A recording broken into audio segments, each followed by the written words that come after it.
Hi, welcome to today's video. My name is Paul. So this week's video, I'm going to call it something like Beyond Naturalism, a modernist approach to drawing and painting, something like that. I'm going to talk about some of the different art movements that have influenced me and why I'm attracted to modern art. But before we get into that, maybe a couple of minutes or so just defining two terms, realism and naturalism. They're a little bit confusing, especially realism. In art history, it's used in a very specific way, which is not immediately obvious from our everyday use of the word realism in everyday English. On screen, you can see two examples of paintings that would be considered examples of this realism. The one on the left is by Courbet, and it's called something like the Rock Breakers, at least in English, that's the name. It's two workmen breaking up big rocks into smaller rocks, or gravel, I guess. Maybe they're going to build a road or something. And then on the right, you have three peasant women in the fields gleaning. This term in English, again, gleaning. It was a law that was passed by the French government. I don't know when.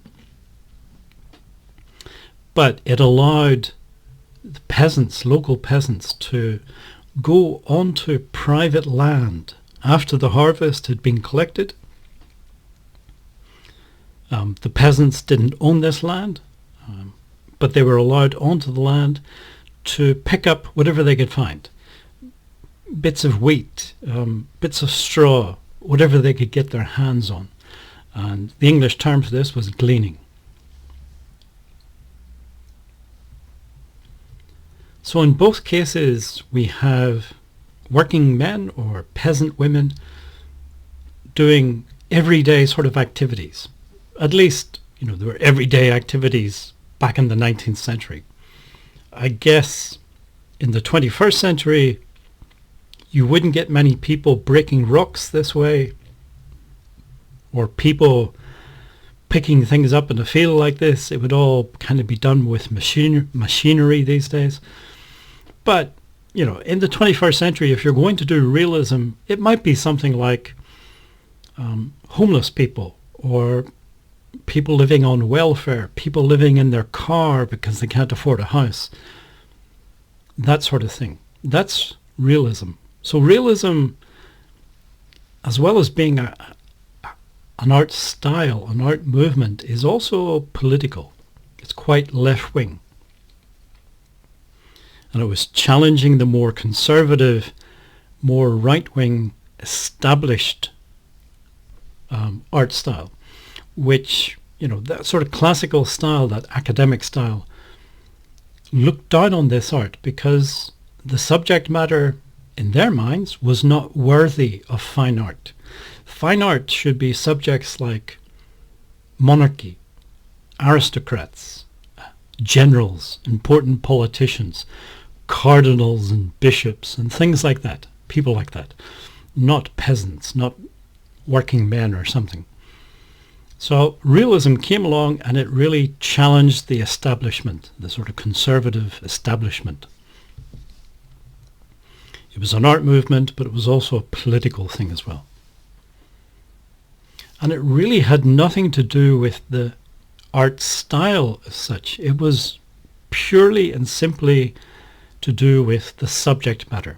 So this term in art history, realism, it doesn't mean that something's depicted in a realistic way. It means that the subject matter is an everyday sort of subject matter. It's not special people. It's not important people. It's just ordinary people doing ordinary things. A bowl of fruit, for example, cannot be an example of realism.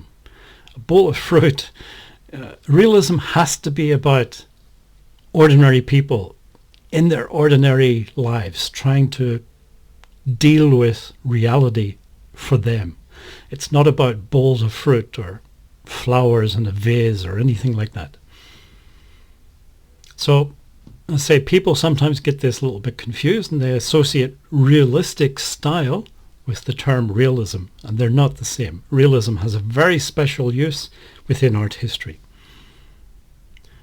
If something is painted in a very realistic style, you would refer to it as naturalism. I say this terminology is confusing, but this is what we have to work with. This is what art historians decided to use, so this is the way it is. An example of naturalism, you can see the painting on the left, and this is done by the artist, and you can see him on the right. And this is Jules Bastien-Lepage. Apologies for the bad pronunciation, but he is often associated with this naturalism. Naturalism wasn't about the subject matter. You could paint whatever you want. Didn't matter. Bowl of fruit, peasants in a field, whatever. It didn't matter. It was only really about the way in which you painted those things. So naturalism is all about the style, the painting style or drawing style. And this is what I wanted to talk about today, and moving beyond that, because there is a whole world of art beyond naturalism. And it's a message that sometimes when people are getting started in art, they maybe miss this. Certainly if you go onto YouTube and things, a lot of the message is you have to paint, you have to draw in a naturalistic way. They may not use the actual words, they may not use the term naturalistic or naturalism, but this is what they mean, and this is the propaganda that they put forward, that this is the only way in which you can make art. And one of the messages that I try to get out there is that it is not the only way to make art. It is not the right way to make art. It is just one way of making art. And there are alternatives. And some of the alternatives have been lumped together into what is often referred to as modern art. So this is really the style of art that I'm interested in.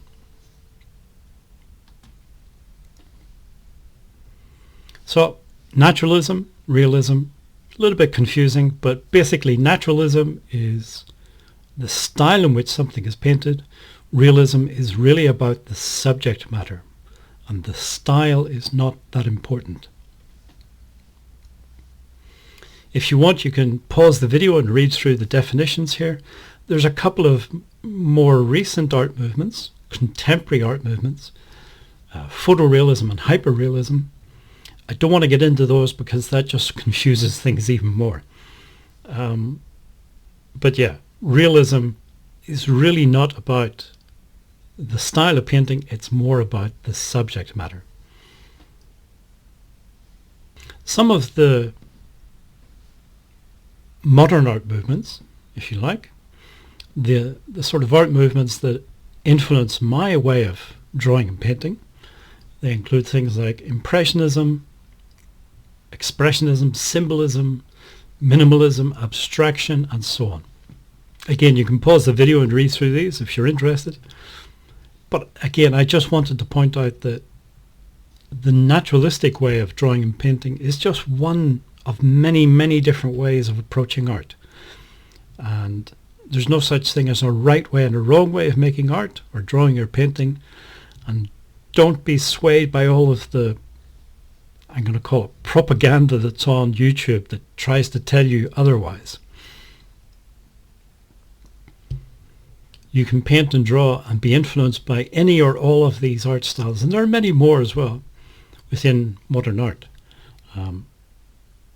Study art. If you're really interested in art, you really want to learn to paint and draw, I think you have to study art. You have to study art history. What were these movements? What were the artists trying to do? Why were they trying to do that? These are all important questions because they're important because you, at some point in your art career, are going to have to answer the same questions. You're going to have to figure out the type of art that you want to make, the type of artist that you want to be. And you're going to have to come up against the same sort of questions that the artists in these art movements were questioning as well. So art history is very relevant to people who want to be artists, in my opinion.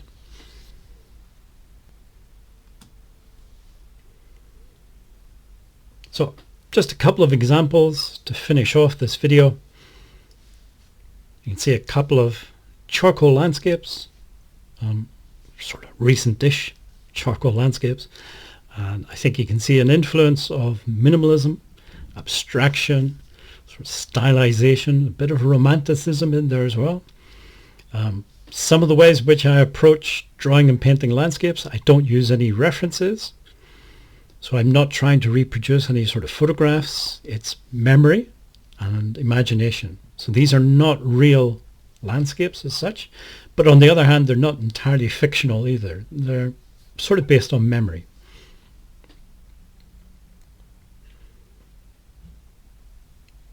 Again, it's just this idea that when you're painting and drawing landscapes, it's not just about illustrating the real world. If that's what you want to do, go for it. Best of luck. But it's not the only way of doing it. It's not the only thing, the only possible approach that you can take. And again, if you were to pause the video and read through some of those modern art movements, symbolism, impressionism, expressionism, and so on, one of the things you'll find is that the artists were trying to get away from just the illustrating reality. And they were looking at, emotional responses. Human beings are not logical. We like to think we are, but really we're emotional beings. And the emotions that landscapes and other subject matter sort of draws out of us are important parts of art, just as important as being able to draw a circle perfectly or anything like that. So naturalism, to me, and this is going to annoy some people maybe, but to me, naturalism is a very superficial approach to art. It's a very surface layer approach. It has nothing to do with how the artist feels about the subject or their emotional response. It is just purely about illustrating as accurately and as photographically lifelike as possible. And that, to me, I can get the skill. I understand the skill and the patience that's required, but it's just, to me, it's just superficial. It's not, it doesn't tell me anything about the artist or their attitudes towards the subject. It's just a way of illustrating. And you could just take a photograph. It would be a lot quicker and a lot easier. One more example just to finish off. Watercolor. And again, somewhat influenced by minimalism and impressionism and so on. But the main message of this video was, that naturalistic approach is just one way of making art. In my opinion, it is not the best way of making art. Far from it. It's a very superficial way. And there are many other ways and approaches to painting and drawing landscapes or any other subject matter. Realism is something different. This is sort of the second point of the video. Realism is about the subject matter, and it is something that interests me a lot. Remember, the realism has nothing to do with the style. It's just about the subject matter. And the sort of politics and things of that is closer to what my own personal worldview is. So realism is something that interests me. Naturalism is not. If you made it this far in the video, thank you for watching, listening, and hopefully see you again in next week's video.